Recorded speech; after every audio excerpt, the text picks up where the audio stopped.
ইন্নাল হামদুলিল্লাহ আসসালাতু ওয়াসসালামু আলা রাসূলিল কারীম।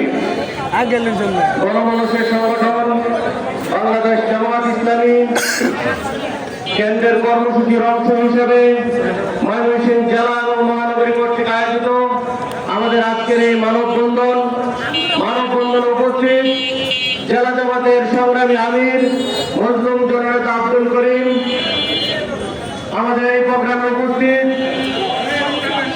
ময়মনসিংহ মহানগরী জামাতের সম্মানিত নায়েবে আমির মজলুম জননেতা ত্রিশা সংসদীয় আসনের এমপি পদপ্রার্থী জনাব আসাদুজ্জামান সোহেল, আমাদের মাঝে আরো উপস্থিত আছেন জেলা জামাতের সংগ্রামী সেক্রেটারি, অ্যাসিস্ট্যান্ট সেক্রেটারি, মহানগরী জামাতের সম্মানিত অ্যাসিস্ট্যান্ট সেক্রেটারি দল এবং আমাদের বিভিন্ন পর্যায়ে থেকে আগত নেতৃবৃন্দ, প্রিয় ময়মনসিংহবাসী এবং সাংবাদিক বন্ধুগণ, সকলকে আমাদের পক্ষ থেকে জানাচ্ছে রক্তিম শুভেচ্ছা ও সালাম। সম্মানিত ভাইয়েরা, আজকে কেন আমরা রাজপথে দাঁড়িয়েছি? 5 তারিখের পর থেকে তো আর রাজপথে দাঁড়ানোর কথা ছিল না।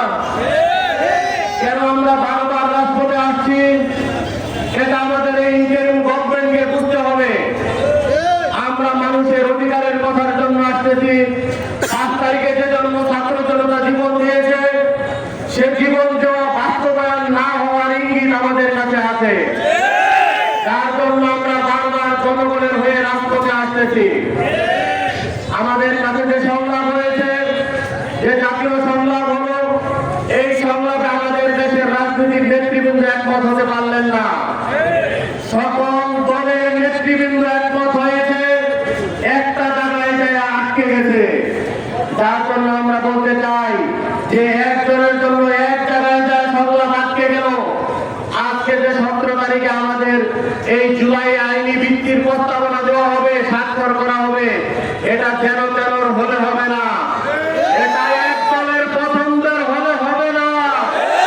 আমাদের স্পষ্ট কথা, সংলাপ আটকে গেছে, আমরা কিছু বলি নাই। জুলাই সনদ দিয়েছেন, আমরা কিছু বলি নাই। দেশের জনগণ কিছু বলে নাই। এখনো যদি এক দলকে সন্তুষ্টি করে ঘোষণা দেওয়া হয়, এই জাতি প্রত্যাখ্যান করবে। এই জন্য আমরা রাস্তায় নেমেছি। আমরা সংলাপে বিশ্বাস করি, আমরা ইন্টারিম গভর্নমেন্টকে আমরা বিশ্বাস করি, তাদেরকে আমরা সহযোগিতা করতে চাই। কিন্তু তার মানে এই না যেন তেন করে পাস করাবেন, এটাতে আমাদের নেতৃবৃন্দ স্বাক্ষর দেবে, এটা দেশের জনগণ মেনে নেবে না। দ্বিতীয়ত কথা হচ্ছে, আমাদের যে জুলাই সনদ হবে, সেটা দুই নির্বাচন একসাথে হলে হবে না। আমাদের স্পষ্ট দাবি, আমাদের নভেম্বরের ভিতরে এই জনগণের ভোটের দিকে যে যাচ্ছেন, জনগণের রায়ের দিকে যাচ্ছেন, এই গণভোটের নভেম্বরের ভিতরে গণভোট দিতে হবে এবং এই রায়ের ভিত্তিতে জনগণ যে ভিত্তি দিবে, এই ভিত্তিতেই ফেব্রুয়ারিতে নির্বাচন বাস্তবায়ন করতে হবে। আমরা দেখলাম রাজনীতিবিদ যে ভাষায় কথা বলে, দেশের আমলারাও সে ভাষায় কথা বলে। এটা লেভেল প্লেইং ফিল্ডের আলামত নয়। দেশের নির্বাচন কমিশনার, আপনি একটা নির্বাচন কমিশনার, দেশের নির্বাচন কমিশনার, একটা দলের হয়ে কথা বলার অধিকার আপনার নেই। আপনার শিক্ষা নেওয়া উচিত, এর আগে নির্বাচন কমিশনের কি পরিণতি করেছে দেশের জনগণ, ওই থেকে যদি শিক্ষা না নেন, তার থেকে আপনার এই পরিণতি এর চাইতে ভয়াবহ করবে বাংলার জনগণ।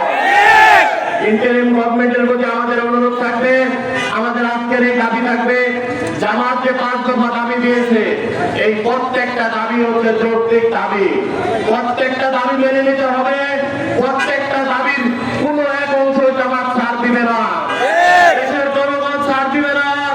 পিআর সিস্টেমে নির্বাচনের পদ্ধতি আমাদের বুঝতে হবে।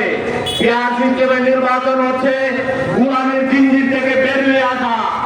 আমরা বহুত গোলামি করেছি, ব্রিটিশদের গোলামি করেছি, পাকিস্তানিদের গোলামি করেছি, 53 বছর ধরে রাজনীতিবিদদের গোলামি আমরা করতেছি।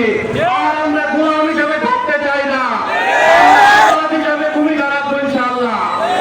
দু একটা সিট পাওয়ার আশায় বড় বড় দলের পিছনে যেভাবে রাজনীতিবিদরা করেন, এটা হচ্ছে গোলামের সিম্পটম।